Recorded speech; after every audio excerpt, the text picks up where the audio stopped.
요란한 소음을 내며 레드호스 용병단의 경항공모함과 전투함들이 여수 전략지 역방위군을 봉쇄하고 있던 네오 프리메이슨의 전투함과 다른 군소 용병단의 함선을 상대로 경고 사격을 퍼붓으며 방송을 했다. 여기는 레드호스 용병단 해상 타격단 1팀 사령부다.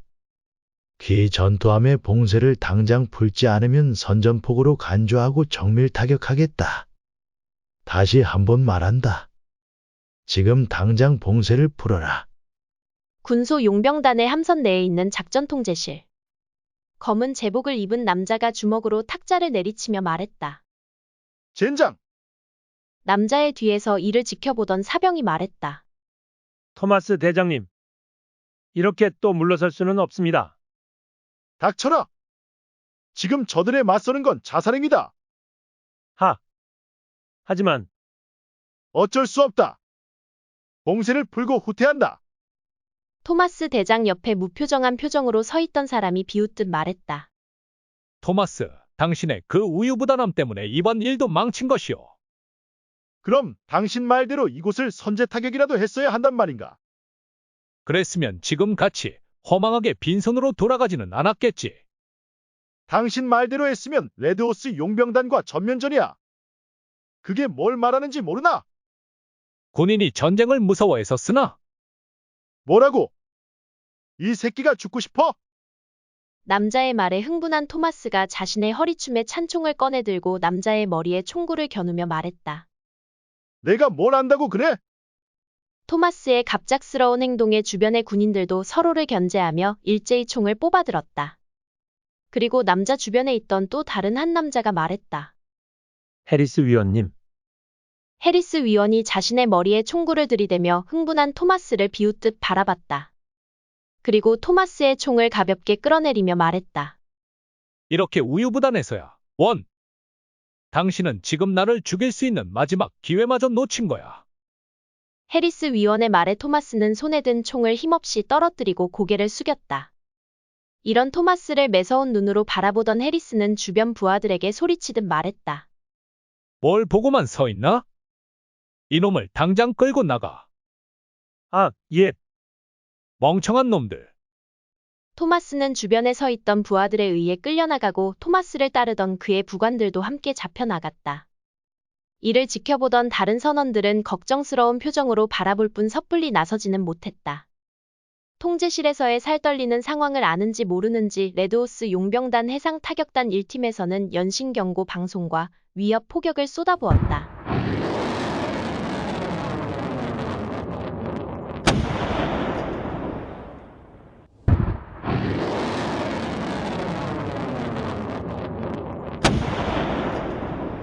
네오 프리메이슨의 작전 통제실에 있던 선원들은 모두 공황에 빠져 아무것도 하지 못했다.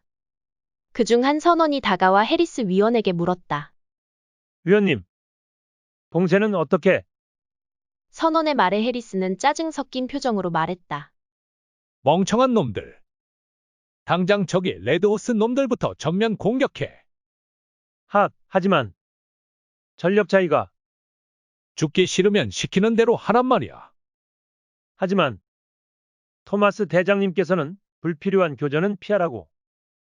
해리스는 자신의 말에도 선원들이 움직이지 않자 자신의 총을 꺼내들어 선원들을 향해 하나둘씩 총을 쐈다. 이에 주춤거리던 선원들은 모두 분주히 움직여 레드호스 용병단에 대응 사격을 가했다.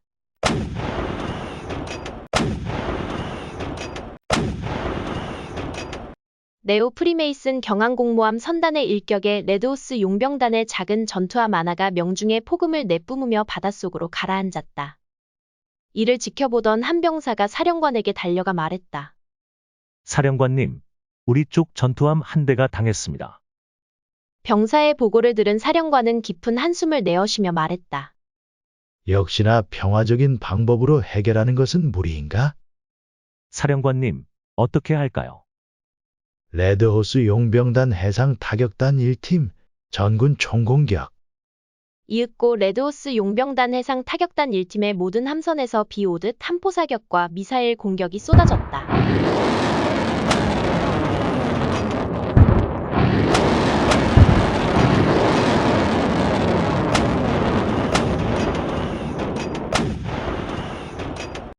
네오 프리메이슨의 전투함들은 압도적인 화력 차이를 이기지 못하고 모두 수장당했다. 몇몇 함선에서 가는 숨을 내쉬듯 마지막 대응 공격을 했지만 최고의 해상 전력을 자랑하는 레드호스 용병단의 압도적인 화력을 당해낼 방법이 없었다.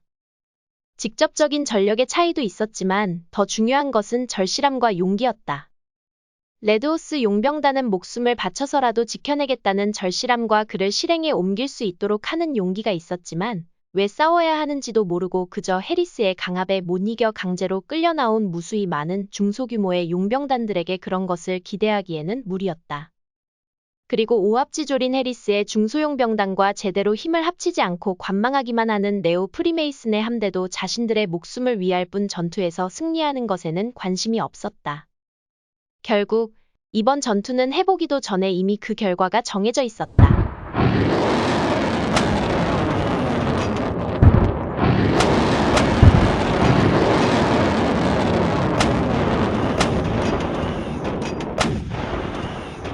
도와주세요. 살려줘. 사람 살려줘. 여기. 여기 좀 도와주세요. 여수 전략지역 방위군을 에워싸며 단단히 봉쇄하던 네오 프리메이슨의 전투함들은 압도적인 화력차에 도망가기 바빴고 수많은 해리스의 중소용 병단들은 압도적인 공격을 피할 새도 없이 그렇게 힘없이 수장되어 바닷속으로 사라져갔다. 그 지옥 같은 화마를 뚫고 작은 전투함 한 대가 불길을 피해 멀리 사라지고 있었다. 도망가는 전투함에는 해리스와 몇몇 부관들이 있었다. 해리스는 화마 속에 타오르며 사라져가는 전투함들을 보며 말했다. 더럽고 하찮은 용병단 놈들. 네오 프리메이슨의 전투함은 모두 도망가고 해리스의 용병단 전투함들은 모두 전력을 소진하고 사라졌다. 레드호스 용병단 함선은 자신들의 피해 상황을 파악하며 주변의 병사들을 구조하기 시작했다. 침몰하여 서로 뒤엉켜 폭발하는 용병단의 함선들에서도 폭발음과 구조 요청이 끊임없이 울부짖어졌지만 전투함만 가득한 상황에서 할 수 있는 것은 아무것도 없어 보였다. 레드호스 용병단 해상 타격단 1팀 사령부 작전통제실. 한 병사가 자신의 모니터를 지켜보며 말했다. 사령관님, 우리 쪽 병사들의 구조는 모두 마쳤습니다. 이대로 모항인 여수 전략지역방위군 항으로 입항하겠습니다.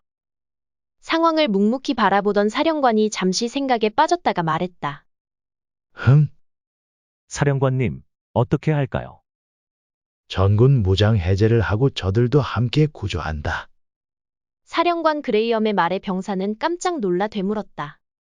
사령관님, 저들은 조금 전까지만 해도 적들이었습니다. 어떻게 저들을 우리가? 어차피 저들이나 우리나 용병단이고 하나같이 바닷사람들이다. 오늘의 적이 언제든 내일의 친구가 될 수 있다. 서둘러라. 사령관 그레이엄의 말에 병사들은 바쁘게 움직이기 시작했다. 하지만 역시나 전투함들만으로는 구조에 한계가 있었다. 현장에서 구조 활동을 하던 병사가 무전으로 통제실에 말했다. 사령관님, 이제 한계입니다. 이러다가 오히려 저희 쪽에서 피해를 볼 수도 있습니다. 그레이엄 사령관은 깊은 한숨을 내어 쉬며 속삭였다. 여기까지인가? 그레이엄 사령관의 긴 한숨을 뒤로하고 저 멀리 수평선 위로 큰 배 한 척이 지옥같이 뒤엉켜 타오르고 있는 전쟁터 속으로 다가왔다. 구독, 알림 설정, 좋아요 부탁드립니다. 여러분의 관심은 사랑입니다. 전쟁터 인근까지 다다른 배는 레드호스 용병단 해상 타격단 1팀을 향해 안내방송을 했다. 우리는 줄리아 병원선입니다. 우리는 이 전쟁의 중립적인 위치에서의 인도주의적인 차원에서 인명구조를 위해 왔습니다. 저희들의 구조 활동이 가능하도록 협조 바랍니다. 줄리아의 병원선 안내방송에 레드호스 용병단 해상 타격단 1팀은 모든 작전을 중지하고 모항인 여수 전략지역방위군 항으로 입항했다. 해상 타격단이 떠난 자리에는 줄리아의 병원선이 자리 잡았고 병원선에서 보낸 수많은 작은 구조선들이 나타나 바다 위를 떠돌던 사람들을 구조하기 시작했다. 그곳에는 적군도 아군도 없었고 다만 사람들만이 있었다. 워낙에 큰 규모의 전투였고 막강한 화력의 한쪽만 일방적으로 학살당하다시피 한 전투여서 한 번에 많은 사람이 죽거나 실종되었다. 충분히 이성적으로 해결할 수 있는 상황이었지만 해리스의 강압에 못 이겨 억지로 끌려나온 용병단들에게는 처음부터 이성적으로 문제를 해결할 수 있는 선택의 여지가 없었다. 그 대가로 엄청난 희생을 감수해야만 했다. 줄리아의 병원선과 여수 전략지역 방위군의 요새에도 부상자들로 가득했다.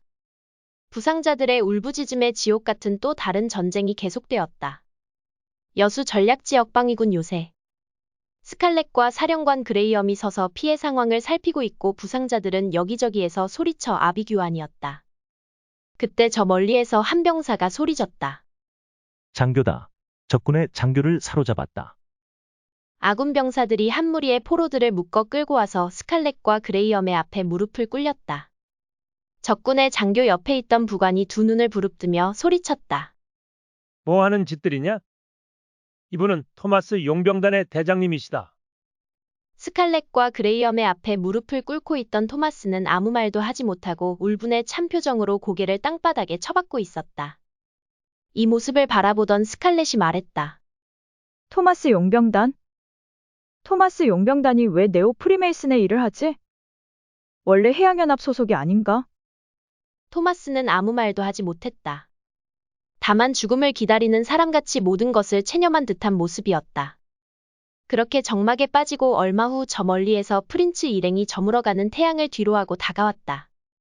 그리고 이를 본 스칼렛이 놀라 말했다. 아니, 프린츠님. 당신이 왜 아직 여기에 있는 거죠? 스칼렛의 물음에 프린츠가 답했다. 네오 프리메이슨의 봉쇄를 무사히 빠져나가던 중에 네오 프리메이슨 전투함 무리에서 토마스 용병단의 전투함 표식을 보고 다시 배를 돌렸습니다. 무슨 말씀이시죠? 저들 역시 우리와 같은 용병단입니다. 그리고 그와 더불어 해양 세력입니다. 저들이 우리에게 총구를 겨누는 이유와는 단 하나입니다. 프린츠의 말에 스칼렛이 말했다. 그게 뭐죠? 그 이유라는 게 이게 다 그 악랄한 사채업자들 때문입니다. 사채업자? 그렇습니다. 오늘의 사태를 보니 더욱더 확신하게 됐습니다. 네오 프리메이슨이 사채업자를 움직여서 사채에 얽매여 있는 용병단을 이용해 우리 해양 세력의 내부 분열을 조장하고 있는 것입니다. 프린츠의 말에 그레이엄이 어이가 없다는 듯한 표정으로 말했다. 무슨 고작 사채 때문에? 프린츠의 말에 의아해하는 그레이엄의 말에 이어 말했다. 우리에게는 고작 사채가 아닙니다. 레드호스 용병단 같이 큰 용병단이야 아무것도 아니라고 생각하겠지만 우리 같은 중소 용병단은 그 존립 자체를 위협받고 있습니다. 울분의 찬 표정으로 말하던 프린츠는 무릎을 꿇고 앉아있는 토마스에게 되물었다. 그렇지 않습니까, 토마스? 프린츠의 말에 토마스는 내내 참담하다는 듯 조용히 되물었다. 어느 용병단 소속이요? 토마스의 질문에 프린츠가 말했다. 카라멜로 용병단입니다. 프린츠의 대답에 토마스가 이어서 말했다. 사채업자들에 대해서는 당신도 잘 알고 있지 않나? 사채에 허덕이는 것은 우리보다 한 수 위인 것으로 알고 있는데. 역시 당신들도. 토마스는 어렵게 이야기를 꺼내고 다시 말문을 닫았다. 모든 것을 다 잃은 패장의 모습에 희망의 빛조차 보이지 않는 쓸쓸함만이 감돌았다. 이런 토마스의 모습을 바라보던 스칼렛이 말했다. 안타까운 사정은 알겠지만 우리가 해줄 수 있는 일은 여기까지입니다. 이제는 어떻게 하시겠습니까? 스칼렛의 말에 캐츠머크가 울분에 가득 찬 목소리로 말했다. 이렇게 우리를 사채에 빠지게 해서 자신들의 꼭두각시로 만들어버리는 사채업자 놈들을 더 이상은 가만두고 볼 수 없습니다. 캐츠머크의 말에 프린츠가 말했다. 그렇게 쉬운 일이 아니야. 사채업자들의 사채에 코가 꼬인 제2, 제3의 용병단이 하나둘이 아닐 테니까. 다들 제 앞가림하기 바쁘니 이럴 때는 구심점이 되어줄 힘있는 용병단 하나가 딱 나서야 하는데. 흩어져 있는 용병단들의 힘을 하나로 모아 똘똘 뭉쳐서 사채업자 놈들과 대항하게 말입니다. 이야기를 듣고 있던 에밀리가 말했다. 하루라도 빨리 우리가 가진 잠수함의 능력을 100% 활용할 수 있다면 가능하지 않을까요? 에밀리의 말에 프린츠가 이어 말했다. 그렇게만 된다면 해볼 만은 할 것 같지만. 프린츠의 말을 끝으로 주변은 다시금 정적에 빠졌다. 조용히 무릎을 꿇고 앉아있던 토마스가 꿀텀 무릎을 펴고 양반다리로 고쳐 앉으며 프린츠를 바라보며 말했다. 잠깐만, 당신들에게 잠수함이 있단 말입니까? 정색하며 묻는 토마스를 바라보며 프린츠가 말했다. 그렇소. 하지만 당신도 잘 알다시피 제3차 세계대전 이후에는 전쟁 중에 잠수함이 대부분 사라졌고 그나마도 이를 운용할 전문 인력이 없어서 지금은 그림의 떡이 된 지 오래되었소. 이야기를 들은 토마스가 프린츠에게 말했다. 그거면 됐습니다. 그 정도면 힘을 합쳐서 저들에게 대항할 수 있습니다. 힘을 합쳐. 토마스의 말에 기가 찬다는 듯 캐치머크가 말했다. 바로 전까지 우리와 총구를 겨누었던 자들과 힘을 합치자는 것이 말이 됩니까? 캐치머크의 말에 프린츠는 아무 말도 하지 않고 멈춰섰다. 이러한 모습을 바라보던 토마스는 확신에 찬 듯한 표정으로 말했다. 저는 토마스 용병단의 대장 토마스입니다. 저희 용병단은 뭐 하는 겁니까? 토마스의 갑작스러운 말에 주변 사람들은 모두 깜짝 놀랐다. 하지만 결심이 선 듯한 토마스는 다시 말을 이어나갔다. 저희 용병단은 지난 의뢰인의 의뢰에서 모든 용병 단원을 잃어 귀 용병단에 투항하겠습니다. 토마스의 갑작스러운 투항에 프린츠도 놀라지 않을 수 없었다. 규모가 작은 용병단이 맡은 의뢰의 실패에 모든 전력을 잃었을 때 자신들보다 규모가 큰 용병단에게 투항하거나 뿔뿔이 흩어져 해적섬인 하와이 같은 곳으로 흘러들어가는 것이 일반적인 용병단의 마지막 모습이었다. 하지만 규모가 더 큰 토마스 용병단이 그에 비해서는 작은 규모의 카라멜로 용병단에 투항하는 모습은 지금까지 전례를 찾아볼 수 없었다. 토마스의 행동을 지켜보던 프린츠가 말했다. 지금 당신의 투항이 어제 장렬히 죽어간 부하들의 복수를 위한 것입니까? 프린츠의 말에 토마스는 말했다. 아닙니다. 다만 이렇게 계속 사채업자들의 횡포를 지켜보고만 있을 수 없기 때문입니다. 다시는 우리와 같은 피해자가 나오지 않게 하기 위해서입니다. 토마스의 말을 들은 프린츠가 말했다. 미안합니다. 오해를 했습니다. 아닙니다. 그리고 무엇보다 당신들과 함께하고자 하는 것은 그간 카라멜로 용병단 그리고 당신들의 명성을 익히 들어왔기 때문입니다. 일말의 망설임 없이 프린츠가 바닥에 앉아있던 토마스에게 손을 내밀며 말했다. 좋습니다. 함께 해봅시다. 바닥에 앉아있던 토마스가 고개를 들어 자신 앞에 손을 내밀고 있는 프린츠를 바라보다 손을 굳게 잡고 힘껏 자리에서 박차고 일어나며 말했다. 이제부터 대장으로 모시겠습니다. 잘 부탁드리겠습니다. 굳은 표정의 토마스를 바라보며 프린츠가 말했다. 함께 힘을 합쳐서 헤쳐나가 봅시다. 굳게 맞잡은 두 사람 뒤로 저녁 노을이 붉게 타오르고 있었다. 수평선 위로 넓게 들이운 붉은 저녁 노을이 두 사람의 의지를 불태우고 있었다.